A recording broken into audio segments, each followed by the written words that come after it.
Magandang hapon po sa ating lahat. Ako po si Carlo at ikinararangal ko po na maging bahagi ng programang ito.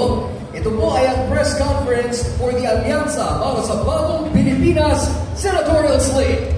And with the elections fast approaching, Alianza is intensifying its ground campaign and will be holding a major rally today in San Jose del Monte, Bulacan, a rapidly growing component city here in one of the vote-rich provinces of the country, Bulacan. The event that will be held at the City College of San Jose del Monte grounds is part of the administration coalition's nationwide push for good governance, economic empowerment, and social justice. Partikular sa lugar na ito, tututukan ng 12 miyembro ng administration-backed senatorial slate ng Alianza ang problema sa transportasyon. Kaya naman sisiguraduhin nilang mabilis na matatapos ang Metro Rail Transit Line 7 o MRT-7 upang mapagaan ang paglalakbay ng mga commuter at mapadali ang mga economic activity dito sa Bulacan. And to kick off today's press con, I would like to call on Alianza's campaign manager, Congressman Toby Tiago, to share some insights on the coalition's journey towards a successful midterm election. Yes, so isang magandang hapon po sa inyong lahat, no? So muli, nagpapasalamat po tayo sa ating mga kasama sa media na sumusubaybay at nagbibigay ng pagkakataon para malaman po ng ating mga kababayan yung mga plataforma ng ating mga kandidato. Dahil kami po ay naniniwala, basta't yan ay maipaabot, makikita po nila yung galing ng ating 12 kandidato, yung qualifications, yung track record, at yung kanila pang magagawa para supportahan ang legislative agenda ng ating Pangulong Bongbong Marcos. So, ito pa ang first rally namin dito sa Central Luzon and we look forward dahil lahat po nung naunang 6 rallies natin ay napakainit po ng pagtanggap ng tao sa mga kandidato po ng Alianza para sa Bagong Pilipinas. So, magandang hapon po sa inyong lahat. Maraming salamat po, Congressman Tiago. Now, let me introduce the administration-backed Alianza para sa Bagong Pilipinas senatorial candidates. Dating DILG Secretary, MMDA Chairman, Congressman, multi-awarded Mayor ng Mandaluyong, taong uunahin ka, number 1 sa balota, Dios Abalos, Attorney Ben-Hur Abalos. Para sa kanya, hindi pwede ang pwede na. Dapat better. Abby better. Abby Binay, number 9 sa balota. Ang tunay na lumalaban sa katiwalian, naninindigang ang tama ang ipaglaban. Ang mali, labanan. Numero 33 sa balota, Senator Ping Lacson. Never late, never absent, ang senador ng Pamilyang Pilipino, Senator Tito Soto, number 59 sa balota. Abogado, General, Lingkod Bayan, Senate Majority Leader, utol natin sa Senado, tol ng bawat Pilipino, Senator Francis Tol Tolentino, number 61 sa balota. Hinahangaang leader at congresswoman na pinarangalan ng Government Hero of the Year at nakilala sa dami ng kanyang nagawa. Presidente ng kumpanyang nagbigay ng trabaho sa libu-libong mga Filipino. Ang inyong bagong boses, bagong bukas. Camille Villar, number 66 sa balota. And now, ladies and gentlemen, we will open the floor to questions from the press. We have a microphone over there to the left. Ayan, katabi lang po yan ng isang camera. Kung napapansin niyo po, andyan po ang ating mikropono. So, we would like to ask for the members of the press to just line up. Pila lang po tayo sa microphone. And then, when it's your time to ask your question, please state your name first, followed by your media organization, and then your question for our senatorial candidates. Ulitin ko lang po, pinalaman po tayo kung sa mic na nakikita po ninyo sa inyong kaliwa at ibigay lamang po ang inyong pangalan, media organization at ang inyong katanungan. We are now opening the floor. We may begin. Hello po, Edison Pismardo po, So my first question is for our campaign manager po. Sabi niyo nga po kanina, ito po ang ating first major rally sa Central Luzon. So why did we choose San Jose del Monte, Bulacan for this campaign start? Yes, salamat sa tanong, no? Siyempre ito ay isa sa gold-rich provinces.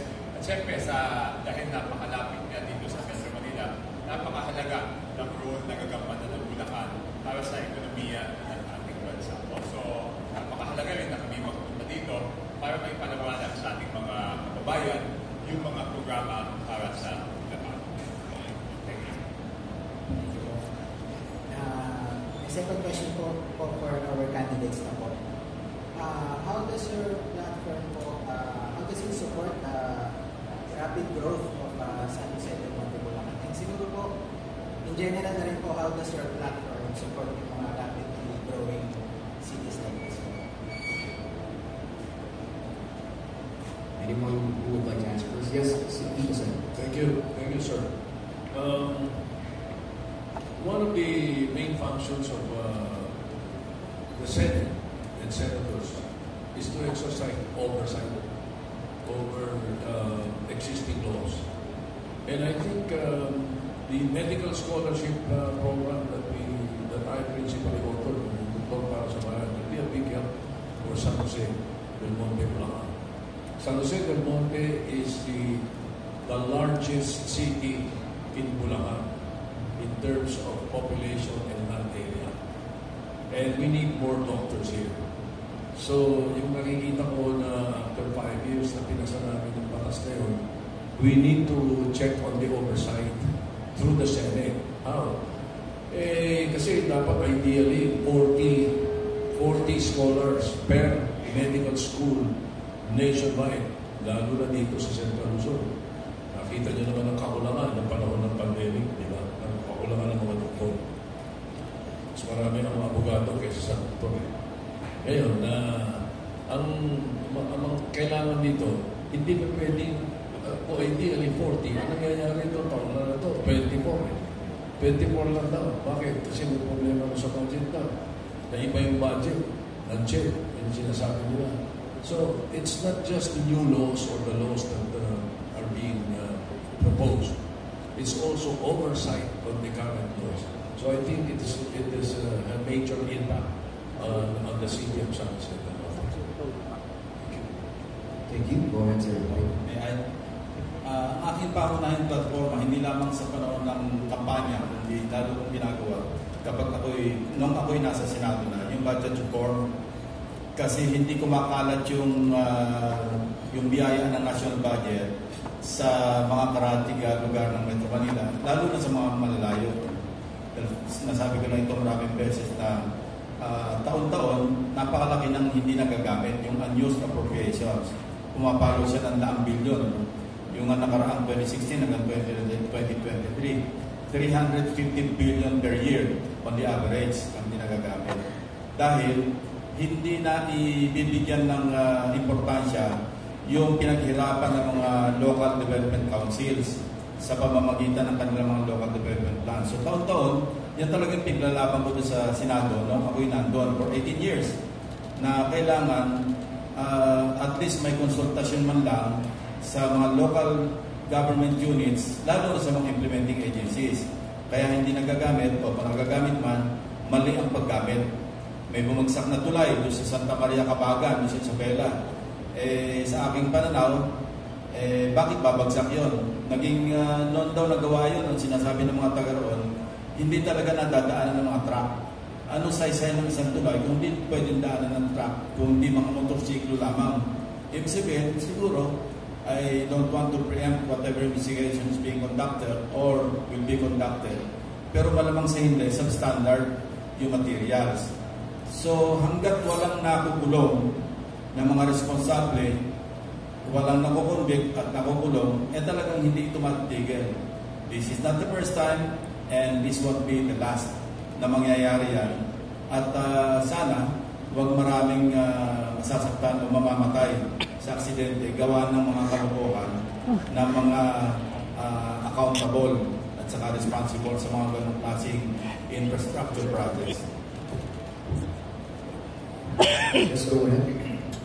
Secretary Amos. Ang San Jose del Monte po ay isang ehemplo ng isang LGU. Talagang napakaunlad. Nakita naman po natin pagbabago ng San Jose del Monte. Ako po ay nanggaling sa local government at isang pangunahing advokasya ko ay ang pagreforma ng local government ko. Bakit? Marami tayong mga ideya, marami tayong mga polisiya, pero pagdating sa implementasyon ay kumisan napakahirap dahil nga yung local government code ay outdated na. 31 years na po ito. Like for example, ano ba ang dapat gawin ng barangay? Ano dapat gawin ng lungsod? Ano dapat gawin ng probinsya at ng national government? Alam niyo ba nakasaad dito na magpapagawa ng barangay road ay ang barangay? 99% ng barangay hindi ko kaya gawin na alam natin. Ang mga eskwelahan, lokal na pamahalaan daw ang papagawa. Alam naman natin, national na halos ito. Ang tertiary hospital, nakalagay sa local government code, it should be done or be done by provinces. Pero hindi lahat ng probinsya may mayaman, may mahirap. Kawawa ang mga mamamayan dito. No? So, it should really be amended. Ilan na kuya sa mga ehemplo sinabi ko. Also, in this regard, yung mga magagaling na mga leader ng kamukha ng pamunuan po dito sa San Jose. No? Tingnan mo naman din natin, review natin mga autonomy nila, no? Para mas meron silang elbow. At habang lumalaki ang puso, lumalaki rin ang mga manggagawa nila. Let us never lose sight of the benefits. Alam ko sa gobyerno, apat po yan. You've got regular employees, you've got casual employees, you've got contractual, and you've got job orders. Nung ako'y mayor pa, nung Pasko, yung dalawang huli, hindi pwedeng bigyan maski ano. So yung mga casual, yung mga regular at casual uuwi, meron sila mga Christmas bonus, meron sila Christmas benefits. Pero because of a COA and DBM circular, kung di ako nakakabalik pati civil service, ay bawal ka magbigay dito sa job order at saka dito po sa mga service contractual. So paano kala ko, it depends on the local government through an incentive pay o gratuity pay na dapat bigyan din ng mga magagawa. Actually, marami pa ako nakaang mga plataforma, pero siguro this is only in relation kung bakit ito namin ginawa sa San Jose del Monte. Thank you. Maraming salamat, Secretary Amos. Yes, Congressman Maliang.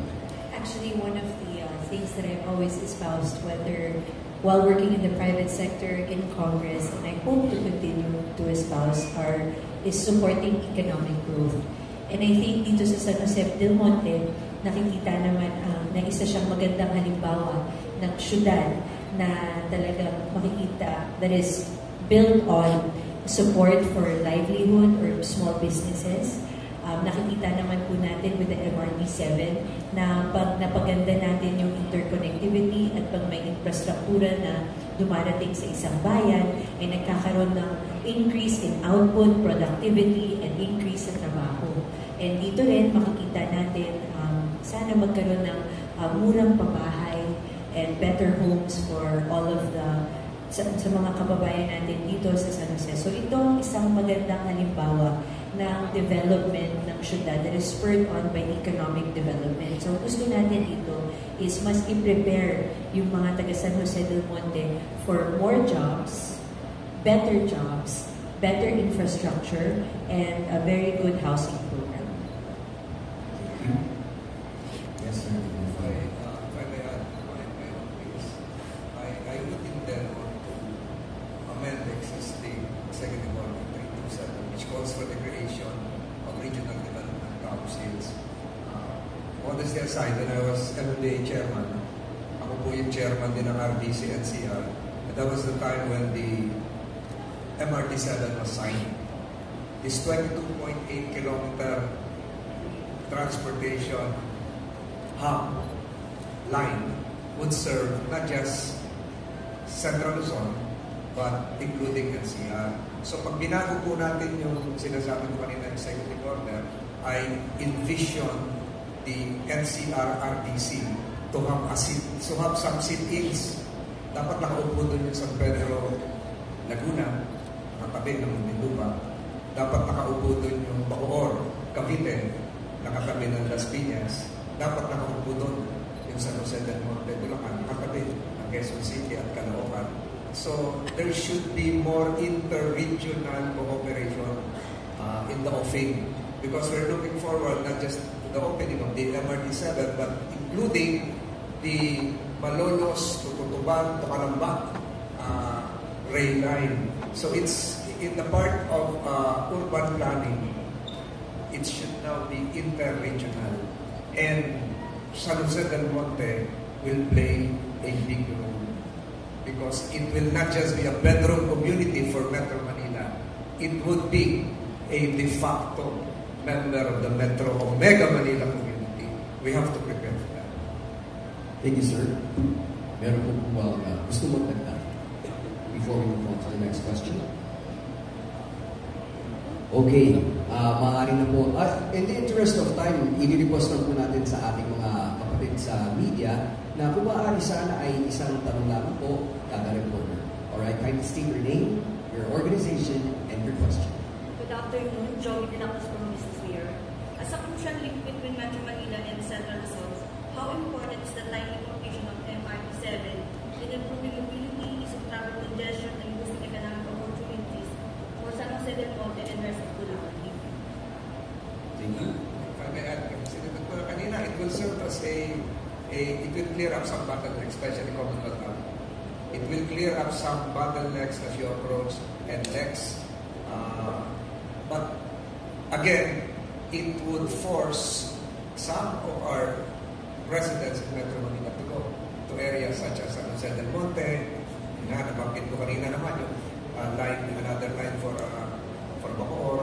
So it is a solution for traffic congestion as well as more aspirations for a sustainable urban development.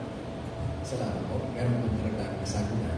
Yes, actually, yung completion, the timely completion of MRT-7 is very, very important, and that will be one of our priorities in the future. The infrastructure should not only, what happened in San Jose del Monte with the MRT-7 is an excellent example that we should follow in other parts of the country to decongest the urban areas and to propel or mas mapabilis yung development and economic growth in other parts of the country. So it's a very good example, and that is something that we espouse kasi napakahalaga po ng infrastruktura. Hindi lang to make us more efficient, hindi lang para mas lalong maging mabilis ang travel time and maging mas mura ating mga goods kasi pag may interconnectivity, transportation is not as expensive, but also infrastructure as a sector provides a lot of jobs. So dapat magkaroon tayo ng marami pang proyekto katulad ng MRT-7. Maraming salamat. Yes, sir. Ako rin po ay dating MMDA chairman at parang ko sinasabi ng araw ba, maski magkaroon tayo ng mga add-in number coding, maski magkaroon tayo maraming tulay, o kaya mas marami pang kalye, dadami na po ang kotse, ang bilis ang production ng kotse. Yung ating thinking about transportation, always parating kotse yan. Importante sa atin ay always mass transport system, be it subway or be it trains. Sayang nga itong ginagawa mga reclamation area. Sana maaga pa lang ang umapubahan. Bigyan na rin ng proviso for trains para makadaan. Just imagine, itong Rojas Boulevard, nagkakaproblema tayo tuwing gabi tungkol dito sa mga malalaking mga 10-wheeler.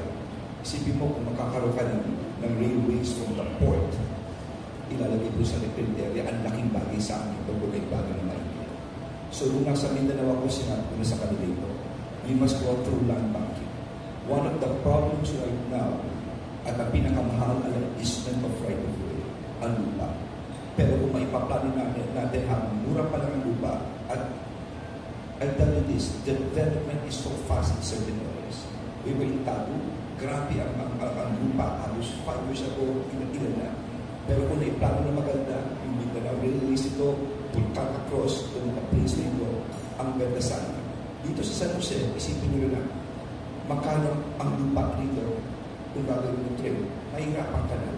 Kaya nga, ito sabi nila ng gagawin. What is important is that as early as now, we must all realize, let's learn from the lessons of Metro Manila. For the whole country, pag-usapan natin ang train system, ang subway system, paghandaan na po natin. Thank you. Salamat po, sir. Well, additional insights mula sa ating central candidates before we move on to the next question. All right. Thank you very much. Next question, please. Kindly state your name, organization, and question. Ay, magandang hapon po sa ating senatorial candidates. Kathleen Forbes po of Radyo Pilipinas. Based po sa data, dito po sa San Jose del Monte, 63% po ng population ay productive age. Pero po hapon pa rin yung unemployment rate na nasa 24% at underemployment na nasa 6.59%. So medyo mataas po. Ano po yung magiging legislative measures ninyo para po matugunan itong pagkakaroon po ng mga trabaho at mapalakas pa po yung local industry para po magkaroon ng economic stability dito po sa San Jose del Monte?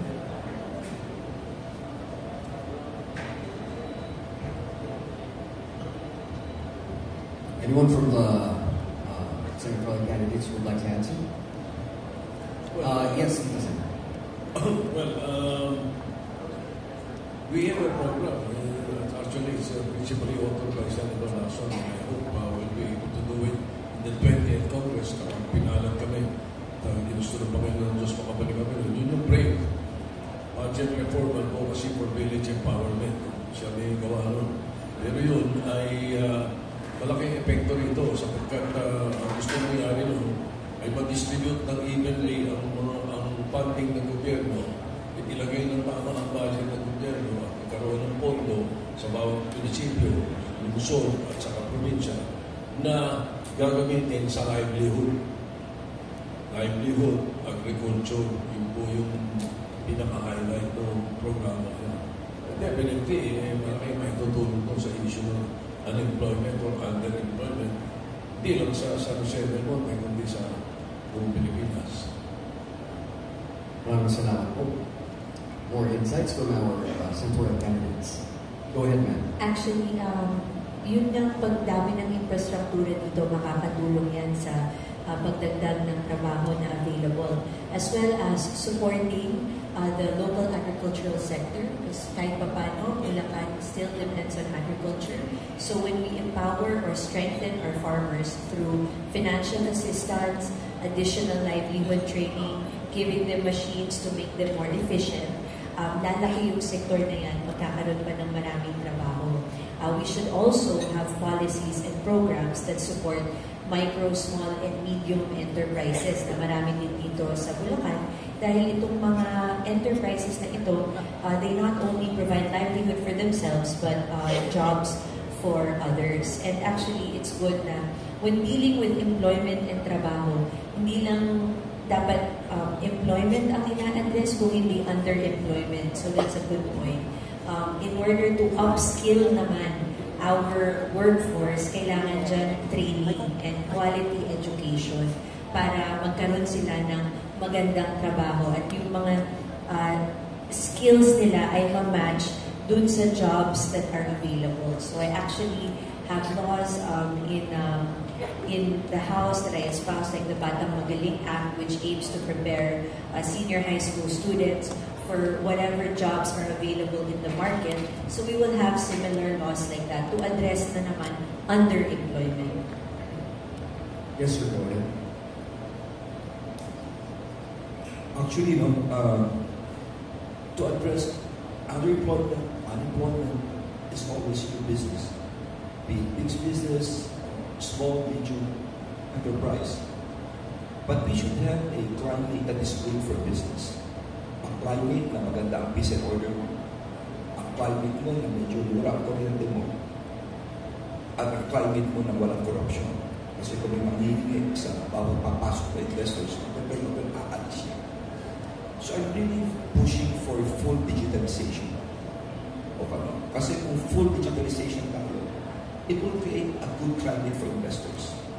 In other countries, mag-a-apply ka na ng permit at ng telepono. Napakabilis. In any case, maganda, malaking bagay yung ARTA, Anti-Red Tape Authority. So, kung sa lahat ng bagay, meron tayong full digitalization, talagang faceless transaction yan. Pagbayad mo, payagan na ito. Kasi habang ikausap ka, mas nandun yung uwang na manghingi ng lagay yan eh. Pero kung lahat na lang, pagbayad na lang, puro digital na lang, mas maganda yan, mas efficient, mas mabilis, at I tell you, mas lalo lalago ang ating negosyo at nadami mga trabaho. Thanks a lot. Senator Ping, go ahead. Let me clarify first. Did I hear you right na yung unemployment rate dito is 20%?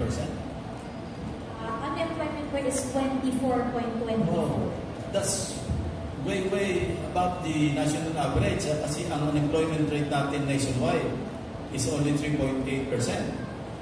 Ang employment rate natin nasa 96+%. So medyo kailangan siguro ma-recheck natin yung masyado mababa, actually masyado mataas yung unemployment rate compared to national.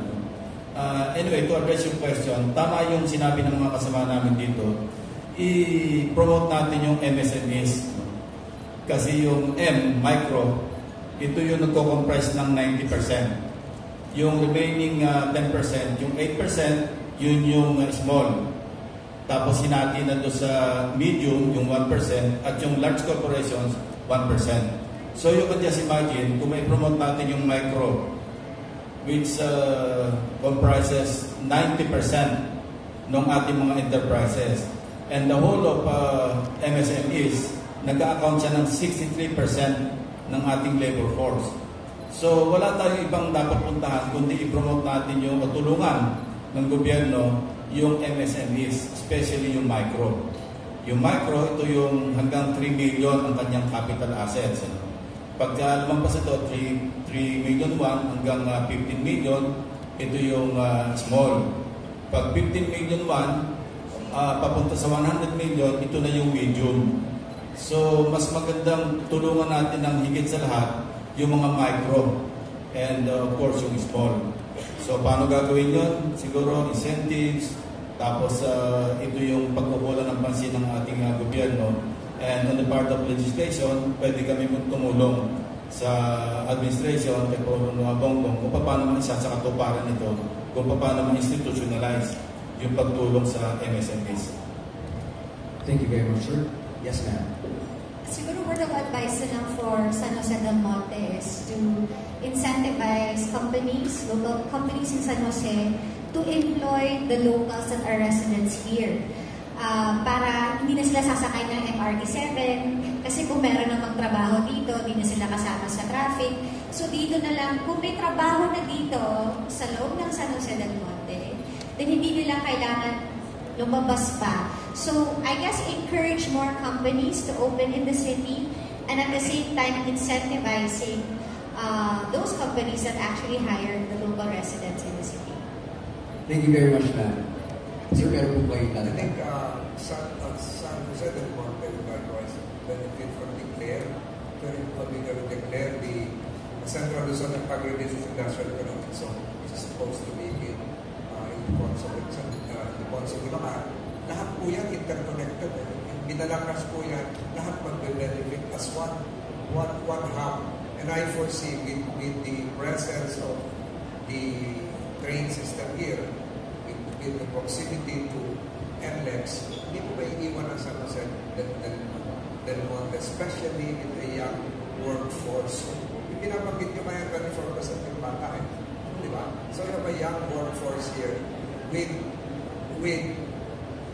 Metro Manila being decongested, moving towards Central. So magbe-benefit din yung mga kabataan. And believe you me, San Jose del Monte has a tourism potential. Kaya itong hotel na ito, maganda pa ito sa ibang hotel sa Metro Manila. You know? So, you have a lot of potential. Siguro, kailangan na lang ito to have this maximized. And Bulacan is likewise privileged. During the last Congress, I was present there and pushed for this. Magkakaroon po ng isang Bulacan Pharma Zone. Doon po lahat, nandun nga yung Pascual Laboratories, sa pabayan yun. Tabi-tabi sila doon eh. Boy Laboratories, lahat ng mga Pilipino na gumagawa ng gamot nandito po sa Bulacan. So San Jose del Monte would likewise benefit from that because you have a young and skilled workforce. Maraming salamat po. Tutuloy na po tayo sa susunod na. Yes, sir. Go ahead. Tanong lang, katalo kasi dito ni Senator Lacson. Saan ako yung 24%? Parang, Part po nung 60. anong base? Yung 63 Anong po base na- na ginamit nyo? Baka sinama rin yun, pati yung mga hindi productive age. Yung 63% po na productive age, yung employable, doon po yung 24 po. Yes. Diba? So, medyo Hindi mataas. gusto ni Mayor at saka ni Congress ko na yung taas ng numero na. Yes, it's alarming. So medyo tingin namin, iba yung base na ginamit. Karoon po ba ng kaliwanagan po dun sa percentage? Alright, maraming salamat po. Medyo mataas nga ang 24%. Ang susunod po na katanungan, Good afternoon. Raymond Del Paz po from Links Airlines. May umaaray po yung marami sa ating mga kababayan tungkol sa mataas na presyo ng mga bilihin. Dito sa hanin ng alyansa, ano yung nakita nyo maaaring gawin? Number one, para magkaroon tayo ng food security. Pangalawa, yung tulong sa ating mga magsasaka at saka yung stable na presyo ng mga pangunahing bilihin dahil napakataas. So, maliban lang, siyempre, sa presyo ng kamatis na sobrang bumagsak sa ngayon. Thank you. salamat. Sapul na sapul yun doon sa number 1 programa namin pagdating sa food security. Government must buy 50% of all the outputs of all farmers and fisherfolk in the country at their farm gate price. Doon, kahit sino magsasaka ko sa atin mo, sinabi mo yan, hindi maaaring hindi matuwa. Pinag-aralan namin yun. Meron po statistics na din. Matulong po yung isang malaking korporasyon sa Pilipinas na nag-aaral na yung proposal na yan. If we do that, and we can do that, we can try to legislate it if it's necessary, but the executive action can be good enough. If we do that, sigurado, sapul yan sinasabi natin, basta food security prices will not be this high. It might even go lower. What Senator Soto is saying, mag-eliminate tayo ng katakot-takot ng middlemen. So, kikita na maganda yung farmers at saka yung fisher folk. At the same time, bababa yung presyo. Kasi kung napatungan ito ng 5%, 10% along the way, merong mga produkto na umaabot sa 6 ang mga middlemen. Yung just imagine kung ilang patong yun. So, tama yun kung mag-intervene yung gobyerno na para mapagaan yung kalagayan ng mga farmers, mag-increase pa yung productivity nila. At the same time, bababa yung presyo kasi nawala yung mga patong-patong. Yes po, go ahead, sir. Kung comment ko lang yung tanong kanina, no? Kasi tama si Senator Vito at saka yung kasi sinukot ko sa buong Pilipinas yun about digitalization. Parang hindi ako makapaniwala 20% dito sa unemployment sa Jose dahil ang daming negosyo kaliwat kanan na all the way here na nagugulat ako sa growth In fact, napakataas ang income ng San Jose. You know, I would just like to comment on that. Sinasang-ayun na po yung sinasabi ni Senator Soto at Senator Lacson dahil ako mismo, nung mayor ako ng Mandaluyong, nagkaroon ng malaking droughts alyaga sa Malaysia at tinatapon yung mga kalabasa doon. Ang ginawa namin, binili namin, nagpadala ang mga trucks, binili namin itong produktong ito at binenta namin sa tiga Mandaluyong. Naubos, ilang araw namin ginawa yun, halos 2 linggo. Imagine, in that kind of a market, the whole local government units will be doing these things. So may ready market ka na kagad for the farmers. Direkta na at hindi lang yung mismo puhunan galing sa NGO itself. Pwede na ibigay sa mga empleyado nila and Isabela is even doing that. Yung mga bigas yung farmers. So that by itself, meron ka ng ready market. Tama po si Senator Soto. Pangalawa, you think as if you're a farmer. Ano kailangan mo? Puhunan. And government can provide that. Basti at 1%, 2%, even at 0% as part of subsidy. Number 2, ano pa kailangan mo? Insurance, crop insurance. But make it affordable. Kasi our present crop insurance is only good for corn and palay. It could be expanded. Number 3, climate change. Ibang bagyo ba yun at iba yung tagyo yun. No? siguro pagdating po rito ay yung aming sagot, itong mga insurance na ito. At of course, ang nasa lupa, pwede mabang present incentive. At marami pang mga. Thank you. I think Senator Manny Pacquiao is now here. We would like to acknowledge the presence of the kampiyon ng masa na magpapalik sa Senado ng People's Champ, ang pambansang Davao, Ninong Manny Pacquiao, number 50 sa Balona. To continue, sino po yung magbibigay ng karagdagang sagot? Yes, ma'am. Go ahead. So I think we also need to put more money on our irrigation was based on the information from the Secretary of Agriculture. We have over 1 million hectares of flat land that still needs irrigation. So imagine the potential of those lands for us to achieve food security and not rely on importation of food. So mukhang kulang na kulang ang suporta na naibibigay natin lalong-lalo na sa NIA on top of other things na yung kulang natin sa post-harvest, yung storage, yung cold storage para sa ating mga farmers. Pero siguro umpisahan natin sa pinaka-basic, which is irrigation. We should put more money on irrigation. Salamat, ma'am. Yes, sir. Go ahead. During the previous Congress, referring to a month ago, we just passed a law elevating the status of agriculturists into a higher level of profession. They will be certified, they will be licensed, exams will be supervised by the PRC, the Regulatory Commission. So, binibigyan natin ngayon ng dangal yung mga agriculturists. Di ba? Pag abogado, LLB ang nakalagay sa dulo.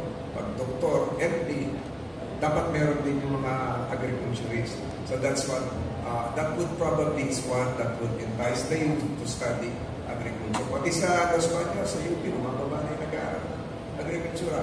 I have always been unwavering in my advocacy that it's now the time to really encourage corporations. I'm referring to the top 100 corporations to engage in corporate farming, whether physically or by financing cooperatives or even small farmers. Kung sila po ay involved sa corporate farming, ay hindi naman po siguro abutin ng 700 yung siling labuyo. Hindi naman po abutin ng 380 po yung ating onions. At hindi naman po babagsak yung presyo ng kamatis na kapag na piso na lang. Isang kilo. Noong Disyembre po, inabot ko isang kamatis, 20 pesos. Ngayon, isang kilo, 4 na piso. Alam po ni Senator Pacquiao yan sa Sarangani, sa Jensen. Sobra-sobra po ang mga pananim at tayo po ay hitik sa mga agricultural products. And yet, kulang na, mahal pa. Hindi natin maintindihan. Tinatapon po nung iba, no-hold nung iba. We have done several laws sa hoarding, sa lahat na. Wala pa lang nakukulong. Wala dapat isama na sa gigilingin po yung mga yon. Yung mga hoarder na yan, isama na rin sa grinder. Para sa ganun, kasama na sila sa ingredients. Salamat po. Salamat. Go ahead. Kailangan talaga mamanage na gusto yung sa agriculture, mga basic communities na talagang araw-araw na kailangan ng mga tao dahil ang nakikinabang halos dyan yung mga middleman. At experience ko yan, nakita ko na yung isang farmer na nabilihan, nag-anitas binili yung product niya and then nabinta sa market ng times 200 pa or more pa. So, binili ng almost 50 pesos per kilo and then pagdating sa palengke sa almost 300 pesos per kilo. So, masyadong malaki ang diferensya. Dapat i-regulate ng ating gobyerno yung pag-release ng mga basic commodities sa market at dapat bibilihin ng gobyerno magkakaroon ng concrete program ng ating government na bilihin yung mga products ng mga farmers para hindi sila maguri at ma-encourage pa sila. Yun nga, i-level up natin yung mga farmers natin na hindi sila ma-discourage pagdating sa pagtatanim. Kaya napaka-crucial yan kasi marami mga Pilipino, mga mahihirap na nagreklamo na mahal yung mga bilihin. Totoo lang po talaga mahal. Yun po kasi, gusto ko lang ipaalam sa inyo na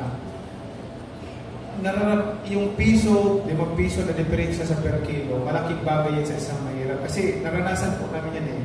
Minsan, nung ako ay nagsimula pa lang, hindi pa ako nag-champion sa vaccine, mayroon kaming 100 pesos na pera. Yung 100 pesos na yun, paano na yung pagkasakay niya, bili ng for how many days, yung bigas, tapos ulam. So, mahalaga sa amin yung piso na diferensya per kilo or 5 piso na diferensya per kilo. And dito sa atin, kailangan ng ma-regulate kasi minsan may mga middleman na pagkamura yung bilihin, inikip nila, i-restock nila, and then pagkamahal na, then sa kanila i-release yung produkto. So, kailangan magkaroon tayo ng gagawa tayo ng programa. Kasama yun sa program na may plano ako yung PDC, Production, Distribution, and Consumption na programa na ginawa ko for Department of Agriculture. Maganda ito. Matutulungan ang mga farmers and then makukontrol yung mga presyo sa market at hindi magmamali, especially sa bigas. Malaking bagay yung bigas na magmura per kilo. Maraming salamat. Maraming salamat, Senator Pacquiao. Yes, ma'am. Go ahead. Yes, tama talaga yung mga sinasabi colleagues ko na for us to stabilize the prices of goods in the country, una, for the short term, talagang kailangan naman yung subsidies at tulong ng gobyerno katulad ng mga declarations ng food emergency in order to reduce the price. But that's a short-term solution and it's not sustainable. So another way in which you can control the prices in the long term is implement properly yung mga batas na meron tayo katulad ng anti-economic sabotage law that has stiffer penalties against rice traders, middlemen for profiteering. Kasi wala pa po tayong napoprosecute. And gaya nga po ng sinabi ni Senator Pacquiao, binibili po nila yung mga goods natin from our farmers ng napakamura. Minsan palugi na po sa ating mga farmers tapos ibibenta nila ng napakataas na mahirap naman po para sa mga kababayan natin dahil mataas yung presyo ng bilihin. So, kailangan yung oversight natin, ma-exercise natin and to make sure that may ma-prosecute na. And in the very long term, we need to empower and strengthen our farmers and local producers. Paano ba natin gagawin yun? Siyempre, through training, we can do financial subsidies or financial help for them, modernize them, and also make the future generations interested in agriculture. The average age of our farmers is 56 years old. So, because we're a very agricultural country, and to ensure our food security in the future generations, we need to get the younger generations interested in agriculture, and perhaps their method of producing food can already input the modern trends and innovations in farming and agriculture as well. Maraming salamat. Before we move on to the next question, meron pa po bang karagdagang insights from our senatorial candidates? Alright. For the next reporter, kindly state your name, organization, and question. Magandang hapon po. Maris Ongali po ng GMA 7. Before I proceed to my real question, I just would like to follow up kasi napakaganda po ng mga binabanggit nyo tungkol sa food security at mga programa para sa pagpapababa ng halaga ng presyo ng mga pangunahing bilihin. Isa po kasi sa mga pangako ng Administrasyong Marcos nung sila po ay tumakbo ay mapababa sa 20 pesos yung bigas. Dito po ba sa mga programang binanggit nyo ay posible po nating maabot yun sa mga programang inyo pong ipatutupad kung kayo po ay mahalal bilang mga senador. And also, just to proceed to my question on a national scale, I also understand that a lot of you have been doing efforts, a lot of efforts with regards to the West Philippine Sea. But if you get elected as senators, how else will you work towards creating a clearer and stronger law to protect our territory and the Filipino fishermen amidst the ongoing tension in the West Philippine Sea, ano po yung mga key provisions na lalamanin ng mga batas na ito? And aside from the diplomatic measures that are usually our only resort, meron pa po ba tayong magagawa? So, Rice and the West Philippine Sea.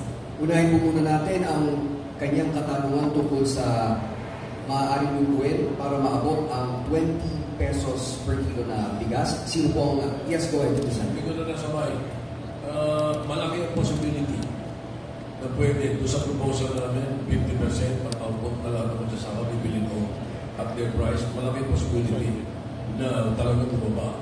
I cannot pinpoint what the price would be, but definitely that is the intent ng proposal na yun para nga bumaba at makinabang ang magsasaka. Ngayon, doon sa West Philippine Sea, I think the original bill that I filed was more or less encompassing. But I will turn it over to the one who passed it in the 19th Congress kasi 18th Congress ko pinas yun final yun Hindi naman napasa. 19th Congress pero na binago. So perhaps Senator Tolentino may be able to answer directly your question. Thank you. Senator Tolentino. Nasaan si Maris? Ayun. Pero Maris, matatandaan mo, kapapasa lang natin ang batas November 8, 2024. Yung dalawa, Philippine Maritime Zones Law, Republic Act 1064, Archipelagic Sea Lanes Law, Republic Act 1065. So, ano pala ngayon? February pa lang. So, yun yung pinapaliwanag ko noon na it will take some time for the full implementation of the twin laws to be felt. Una-una, kasi yung Philippine Maritime Zones Law will have to be submitted to the United Nations. Ang next session nila is June. So, pag nasubmit natin sa June pa yung session. Yun namang isa, yung Archipelagic Sea Lanes Law, ay kailangan aprubahan ng International Maritime Organization sa London. So, ang session nila, alam ko every quarter, nakatutok doon si Teddy Boy Locsin. So, hinihintay pa natin yung tugon kung meron mag-oppose. Kasi nangyari sa Indonesia noon, yung nag-oppose sa Australia, kaya natagalan yung sea lanes doon. Kaya, ang sinasabi ko, hindi ito yung automatic pag na-approve natin, implemented na. These are the only laws, lalong-lalo na yung Archipelagic Sea Lane Law, na nakita ko na meron pang approval ng ibang bansa. Pero pag na-approvahan nyo, yung ng IMO, yung Sea Lanes Law, napakalaking bagay yun. Hindi na po pwedeng mangyari yung nangyari pang kalawa. Meron nawawala tayo sa mga isla sa Zambales, kaya hindi pa nakikita. Hindi mangyayari yung nangyari ng pamakalawang linggo, yung mga isla sa Naik, 5 ang nakahuli, yung 3 missing pa hanggang ngayon kasi malalaking barko dadaan na lang doon sa sea lanes. At yung mga helicopter ng China, dapat nasa ibabaw din sila ng sea lanes. Hindi na po pwede yung dangerous maneuver nila sa yung BFAR vessel na nangyari ng isang linggo at marami pang iba. So, wait for the full implementation of the law. So, ano pa yung pwedeng itagdag? Ang nakikita ko po dito, nandun po sa yung archipelago, yung Maritime Zones Law, for the first time, ginamit yung katagang West Philippine Sea. Doon siya nabinyagan for the first time. Tapos pinasok natin yung arbitral ruling, pinasok natin yung international law of the sea. So, lalabas doon na kung pwede rin tayo tie up sa isang bansa for scientific and marine research. Sa isang islang hawak natin. So, walang makakapagpigil sa atin na mag-tie up sa Japan. Halimbawa, na mag-conduct ng maritime research. Nandun din sila dun sa island. Halimbawa, sa Lawak Island, na ngayon ay puno-puno ng ibon. So, pwede silang magkaroon ng isang mag-conduct ng marine research for 3 years, for instance, na hindi makakapalag siguro ang China kasi nasa international law. So, maraming mangyayari, Maris, huwag ka mainit. November 8 lang naman nakaprobahan yun. February 28 pa na ngayon. So, hingay-hingay lang. Kaya ang China siguro, ginagawa lahat nila yung pwedeng gawin kasi hindi rin nila naiintindihan kung ano yung sasapitin nila doon. So, patuloy po yung ating pag-ipag-ugnayan sa iba't ibang bansa. France, kaalis lang. Yung Charles de Gaulle na aircraft carrier, kaalis lang Subic, kaalis lang ang makalwa ng Japanese Defense Minister. So, tuloy-tuloy lang po tayo doon, Trace. Huwag ka mainip. Ano po? Ano si Jit? Paano maging Paano maging 20 pesos? Merong announcement kahapon sa Secretary Laura na yung nilabas sa NFA warehouses will be sold at, I think SRP is 49. Kita niya? So, yung kapalit noon, kung magagaling sa ating mga magsasaka, papasok na sa mga warehouse, so siguro hindi tumitigil naman ang Department of Agriculture. Although, meron pa rin ilang sektor na gusto nila mapabalik sa NFA yung kapangyarihan mamili. Yung mami ni Congressman Camille, yun ang ayaw kasi inabuso natin naman ang NFA noon. Yung sila yung namimili, kasapot sila ng iba, etc. So, paano gagawin? Hindi ko pa masagot Camille. Maris, siguro the efforts being exerted by the current administration is being felt.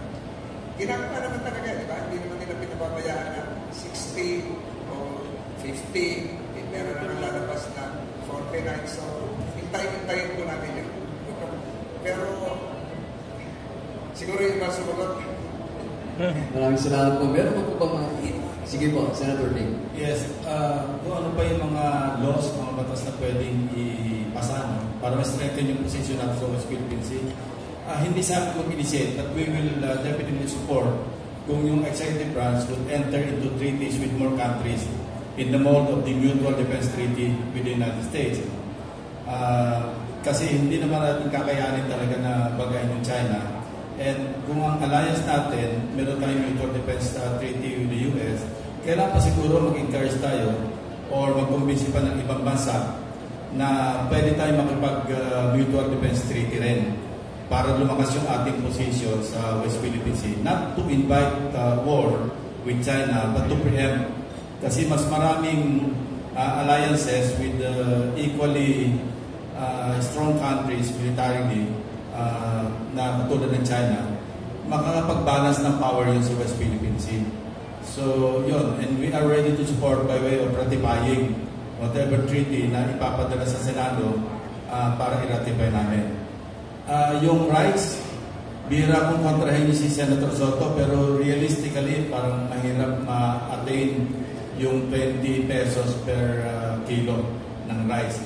Ma-approximate lang sana, masaya na tayong lahat. Pero to accomplish yung 20 pesos per kilo, ako, I'm being pragmatic, medyo mahirap.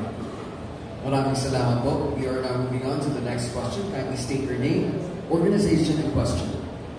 Billy Vegas po from Politico. Nagsagawa po ng hearing yung Tri Committee ng Congress, ng House of Representatives, regarding po sa proliferation ng fake news. Ngayon, well, mabibiti na po yung paggawa ng measure para po ang direction po nila is to regulate sana para magkaroon na accountability yung mga nagpo-post. Kayo po bilang mga susunod ng mga member ng Senate, ano po kayang dapat gawin sa proliferation po ng fake news? Kailangan ipagbawal talaga ang fake news. And meron suggestion na meron suggestion Congress, pero I'm not saying that I agree or disagree.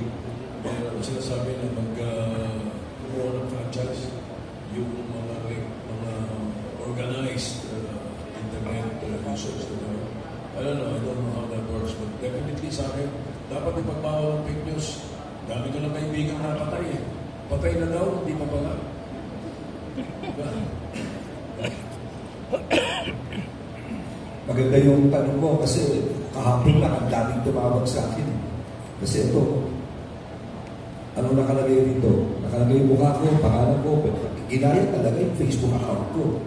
Ang nakalagay, send me your phone number for free. Load of TNT, Globe Smart, TN1000, Giga happening now. Only 50 people to get there.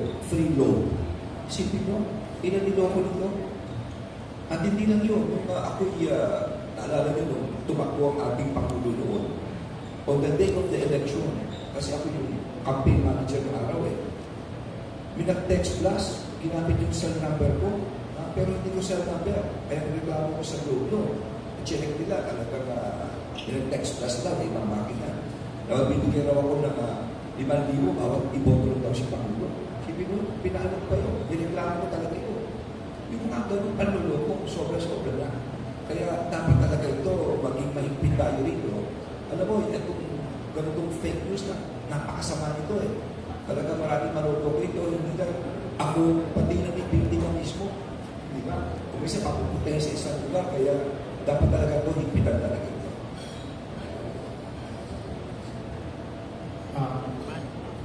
Ako din man po, biktima din dyan. Maraming beses na, maraming... ako pa nabasa ko yung sarili ko. Ano ko ng Facebook, nakalagay ko doon, paalam, Manny Pacquiao. Namatay na raw ako. Ito nakalagay pa. Hindi ka namin makakalimutan. Kaya ako nagbabasa ng ano. Ang daming mga fake news at loss tungkol din sa akin na mga hindi totoo, yung mga paninira. And then also, yung ginagamit yung pangalan ko na para magbigay ng pera, kasi hihingi ng pera dun sa mga contact nila. Hindi po ako nagaganon kung sino ang po yung gumagawa nun. Kung ako mamimigay po, ako mismo mamimigay, hindi yung ibang tao. Yun po ang para malaman yung totoo lang ba, yung kung totoo magbibigay. Ako po mismo magbibigay, hindi ko yung tao po. Kung may pupuntak sa inyo na magbibigay-bigyan kayo ng pera, huwag kayo maniwala. Unless ako makausap ni personal, mag-video call ninyo personal, doon lang po kayo maniwala. Pero kung yung ibang tao magpapanggap, huwag po kayo maniwala. Maraming salamat. Therefore, sagot nga dapat ipagbawal. And how do you do that? They must be penalized. Kasi ngayon, ano gagawin? Ano reklamo ni Manny? Reklamo ng kapatid ko, pinatay na naman ng isang araw. Ano ang gagawin? I-report sa NBI, sa cybercrime, hahanapin, at tapos anong magawa? Anong kaso ipapay? Di ba? Mayroon mang violate sa provisions ng anti-cybercrime, no? Eh kung wala, o paano? Di tatawa-tawa lang. Kaya dapat, lagyan natin ang batas yan na bawal at magkaroon ng mga penalties at kung paano siya nasusunod. Traceable na lahat ngayon eh. Traceable na eh. At saka nag-iigpit pa ng gusto ng gobyerno pati sa SIM registration, di ba? So yun din ang ginagamit nila paggamit nila ng internet eh. Ang cellphone na ginagamit. So, it's traceable already. Therefore, lagyan natin ng penalties. Yung mga gumagawa nito. Isa, dalawang madala dyan, tingnan mo. Mga klaseng epekto. Dagdag ko lang noong araw ang number 1 crime in theft, pagnanakaw. Ngayon sa PNP records is now cybercrime. So, in relation with this, dapat siguro dagdagan ng budget ng PNP para dito. Dahil kakaiba ito, this is running technology para ma-train sila maigi. At hindi lang yun, hindi lang mag-report sa krami doon, iba pa ang provincial level o the city level ang kagalingan ng klase mga investigators on cybercrime. Maraming salamat po. We now move on to the next question. Kindly state your name, organization, and question. Good afternoon po. I'm Catherine Malaka from the Manila Times. So according to the Department of Health, the dengue outbreak this year has significantly increased sa Central Zone, Calabar Zone, and National Region. Ano po mga measure or legislation na ipupush if elected by sa next year? And susuportahan niyo po ba yung proposal to revive po yung dengue vaccination or mass vaccination dito sa bansa? Thank you.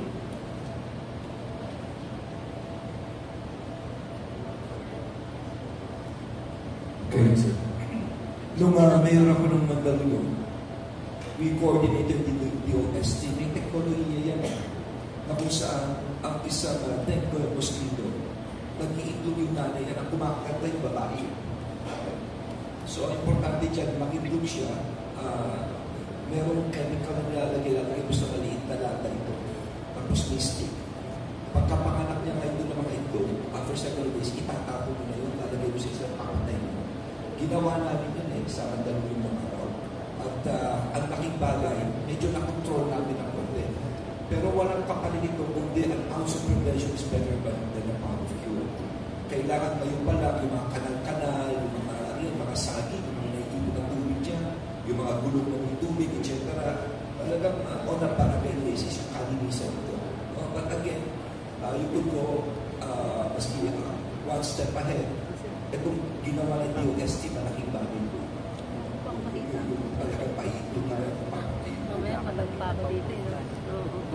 Yes, sir. Okay na dito na. Ma'am, siguro huwag ka rin mainip. Gaya ng Maris. Kaka-approve lang namin bago mag-break yung sa bagong batas, yung Virology Institute. Tinakasama po natin na pag yan po ay naging fully implemented namin, implemented cross, kailangan kasi detalyado po. Ito palagay ko, makakaisip sila ng paraan kung paano, hindi ko sinasabi din bang siya, makakaisip sila ng ibang paraan kung paano ito makukontain. Napakahalaga po ng Virology Institute.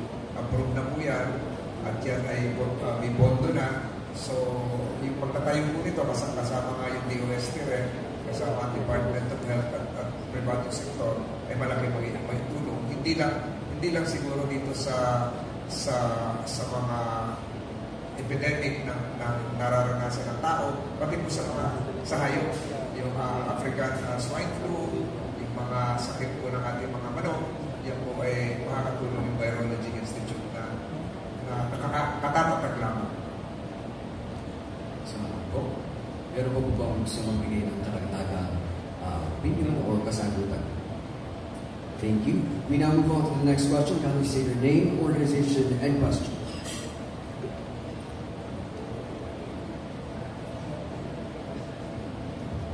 Hi, good afternoon po. I'm Melalas Moras from BDB4. Good afternoon po sa ating mga candidates. Since napag-uusapan na rin po yung mga mahalagang sektor at issue natin sa lipunan ngayon, I would like to ask about sa concerns naman for power and internet service.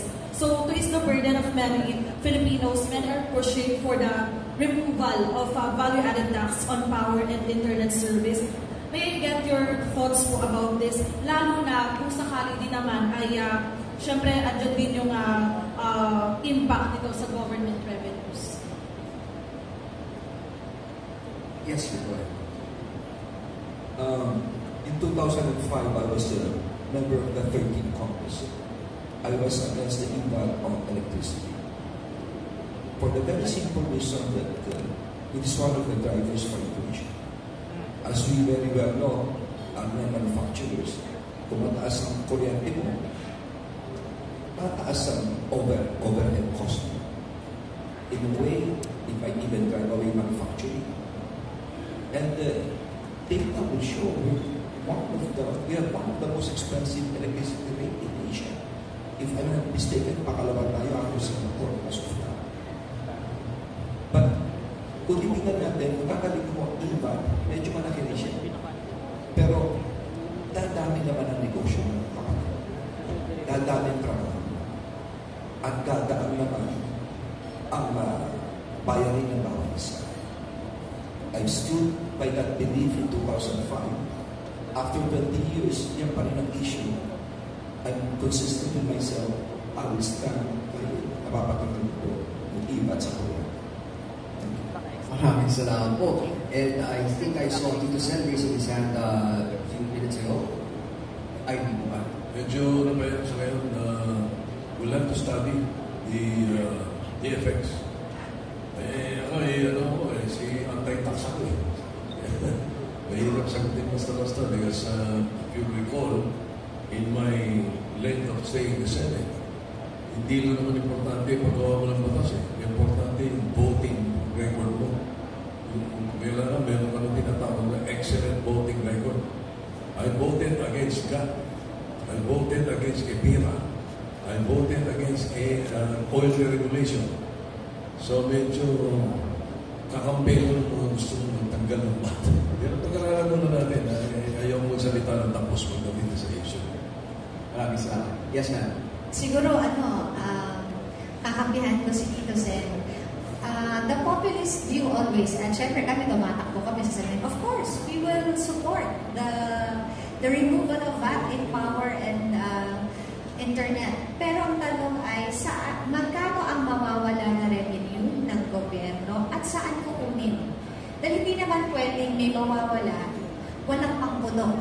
So, ibig sabihin, yung loss in revenue from the exemption will have to be taken from somewhere else. So, yun yung ibig sabihin siguro dito, Sen, na kailangan ng mabuting pag-aaral with the DOF. Thank you very much. Yes, Senator Baka. Thank you. Ako, kung alisin natin yung iba, ba't yun nga, tulad na sinabi ni Senator Binay na yung mawawala sa gobyerno kasi kailangan kumita ang ating gobyerno. Gusto kong mura lang ang kuryente kasi maka-afford yung mga kababayan natin kasi mahal talaga ang kuryente dito sa atin. Isa sa pinakamahal yata, mahal sa buong Asia yata tayo. And like sinabi ko noon pa na para magmura yan, pinupurpose mo nga yung nuclear power energy. Kasi dyan, divided by 4 pa yung presyo ng kuryente kung ano yung binabayaran mo ngayon. So, murang-mura ang kuryente niyan at hindi pa problema. Marami pa mga investor na papasok dito sa atin kung magkaroon tayo ng nuclear power plant. And although maraming hindi sasamahin dyan, pero para ito sa development ng ating bansa. Hindi ito para sa development ng isang company, isang dalawang company, tatlong company, kundi development sa lahat ng mga Pilipino. And then, dyan, in that way,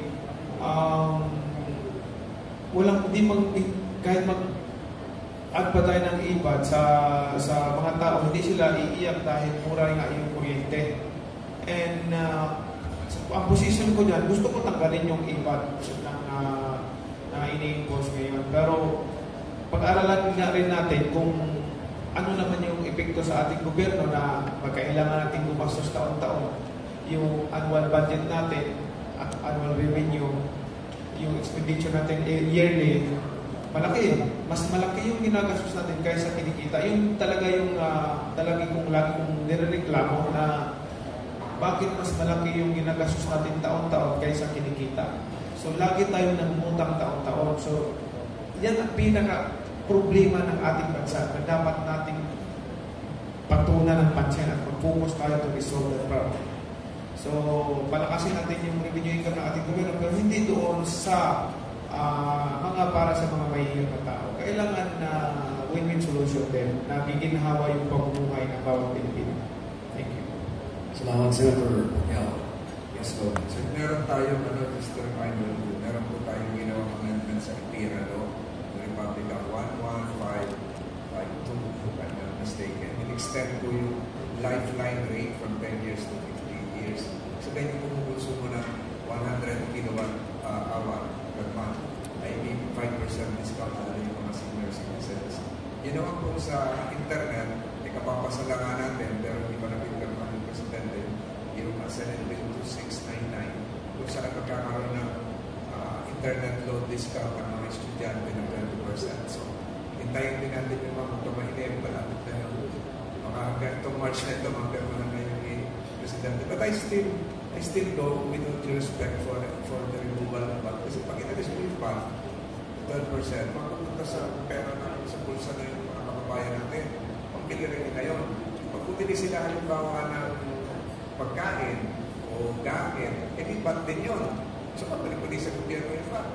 So, sisirculate sa ekonomiya yung pera, tumaas pa yung purchasing power ng ating mga kababayan. So, palagay ko, kahit pareho din kami ng pananaw sa money na kung nag-file ng regulatory framework bill na napakahirap, makapal, sa House of Senate, si Congressman Pagduan po ang susunod kung paano tayo makapasok sa isang cleaner form of energy kasama na po yung nuclear energy. So yun, malaking kabawasan po yun sa Russian President.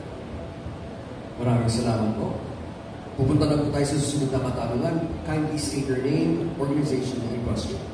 Hi, good afternoon. President po from Newswatch Philippines. Yung usap-usapan po ngayon recently is yung nangyari sa EDSA Causeway and yung mga pagdadagdag ng exemptions. Sabi po ni PNP Chief Morbel kung kakausapin yung MMDA.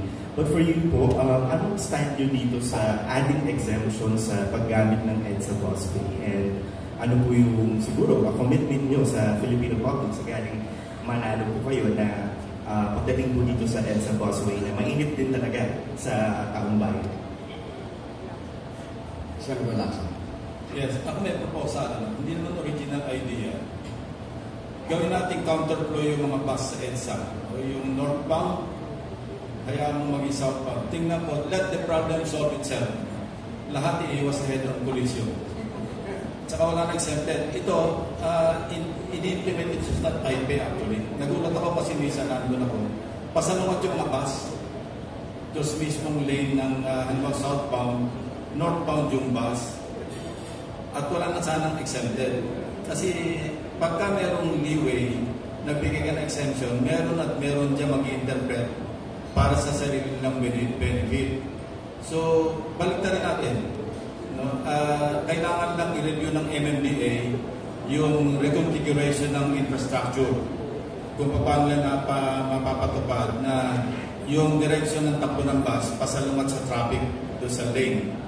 Nasa ganon, isubukan nilang pumasok sa bus lane. Sarili na nilang lookout yun. Kung papasok pa rin sila magsasubway pa rin sila.